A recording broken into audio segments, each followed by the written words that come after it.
Gubernur DKI Jakarta Anies Baswedan mengekspor beras ke Saudi Arabia. Loh, kok bisa sih? Jumat 20 Mei 2022, Anies Baswedan kembali menunjukkan kinerja nyatanya kepada masyarakat. Gubernur DKI Jakarta ini sukses mengekspor beras dengan kualitas terbaik sebanyak 19 ton ke Saudi Arabia. Beras yang diekspor ke Saudi Arabia ini adalah beras dengan kualitas terbaik jenis long grain varietas IR64 Ciherang. Ini merupakan kerjasama perdagangan ekonomi komoditi ekspor antara BUMD milik Pemprov DKI Jakarta, PT Food Station Tanjung Pinang Jaya, dengan Al-Rakib Universal Group dari Saudi Arabia. Yang jadi pertanyaan adalah bagaimana bisa DKI Jakarta, wilayah yang tidak memiliki lahan sawah, ataupun kalau ada, lahan sawahnya itu sangat-sangat terbatas sekali, kok bisa mengekspor beras ke luar negeri? Memangnya Anies sudah bisa mencukupi kebutuhan beras di DKI Jakarta? Jawabannya pasti sudah, karena ekspor itu dilakukan ketika terjadi surplus. Ini adalah Anies Baswedan saat sedang melakukan panen raya di Sumedang, Jawa Barat.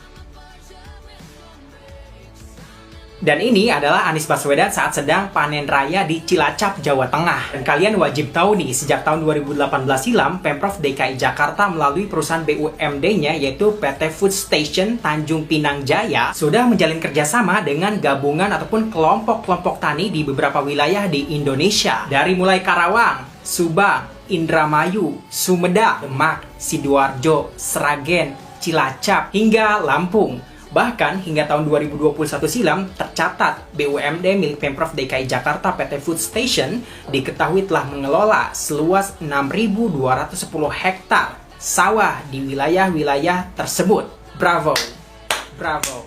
Hal ini dilakukan tentu untuk memenuhi kebutuhan beras warga DKI Jakarta, agar warga DKI Jakarta bisa menikmati beras dengan kualitas terbaik namun dengan harga yang bagus. Tidak hanya itu, kerjasama ini juga tentu menguntungkan para petani di daerah-daerah tersebut. Yang pertama, para petani mendapatkan harga jual gabah yang lebih tinggi. Yang kedua, memberikan jaminan harga kepada para petani. Yang ketiga, memotong mata rantai pembelian gabah petani. Keuntungan yang keempat, para petani ini diberikan pendampingan mengenai pemilihan varietas padi yang ditanam dan juga pasca panennya. Pokoknya para petani yang kerjasama dengan Anies Baswedan dijamin untung lah. Dari sini kalian pasti sudah paham kan alasan kenapa Pemprov DKI Jakarta bisa ekspor beras ke Saudi Arabia. Ya memang beras yang diekspor ke luar negeri tersebut jumlahnya tidak banyak. Tapi kalau kita pikir lagi, untuk sebuah daerah yang bahkan tidak memiliki lahan sawah, ataupun kalau ada sangat-sangat terbatas sekali lahan sawahnya, ini sudah sangat-sangat luar biasa. Dan yang lebih penting adalah, ini adalah bukti nyata keberpihakan seorang Anies Baswedan kepada para petani lokal. Kalau jadi Gubernur DKI Jakarta saja, seorang Anies Baswedan sudah bisa memberikan keuntungan dan kesejahteraan kepada para petani di daerah lain, apalagi kalau dia jadi presiden, wah para petani di Indonesia kayaknya bakalan pada makmur nih hidupnya. Sekelas gubernur bisa panen raya di beberapa wilayah di Indonesia. Sekelas gubernur